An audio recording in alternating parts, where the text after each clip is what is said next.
Attorney Brian Claypool joins me now. Brian, what are you expecting to hear from this press conference? Hey, Jennifer, great to be with you. I'm hoping to hear at this press conference that the investigators have some evidence that will link this guy to the murders. Because my concern in this case is, under Idaho law, Jennifer, once you're arrested, once he appears in court in Idaho, there's a very short window in which what's called a preliminary hearing has to take place, because he was not indicted by a grand jury. So in Idaho, if you're not indicted by a grand jury and you're arrested for murder, a preliminary hearing has to take place within 14 days after his initial court hearing, unless he waives a preliminary hearing. I don't think he will.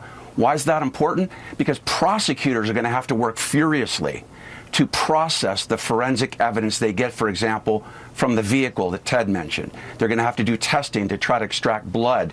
Possibly there's a hair fiber from one of the girls that's in the seat somewhere. Possibly there's some DNA from one of the girls on the steering wheel. They're going to have to analyze bank records quickly, right, to find out, did this guy buy maybe a knife at a store a few weeks prior? And also social media. Was he texting any messages on his phone or on social media that would connect him to any of the girls or the victims, 3 girls and 1 young man? But my point is this, there's a short window here. So they are going to have to work feverishly, because at this preliminary hearing, they have to show, Jennifer, what's called substantial evidence to prove each element of the crime. And proving up evidence at a preliminary hearing is harder than the evidence submitted to get an arrest warrant. And of course, that hearing is being delayed by the holiday, won't happen until Tuesday, so you already have delays occurring. What do you make of the fact that there are reports that he told the police, asked the police when he was arrested if anyone else had been arrested? Yeah, I think that's an interesting comment. I think that statement will be used against him. I think it's indicative of him possibly suggesting that there's more than one perpetrator.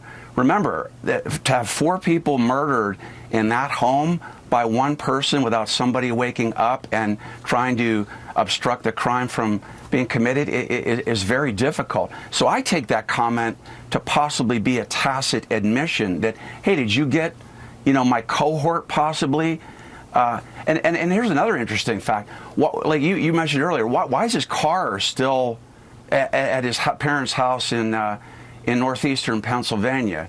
That's an interesting fact. One would think that if he did commit these crimes, he wouldn't be, dumb enough to simply drive and park the car in the driveway. Either he is just extremely arrogant, he's a sociopath, he thinks he'll never get caught, or maybe he feels like he didn't commit this crime. But that is an interesting fact.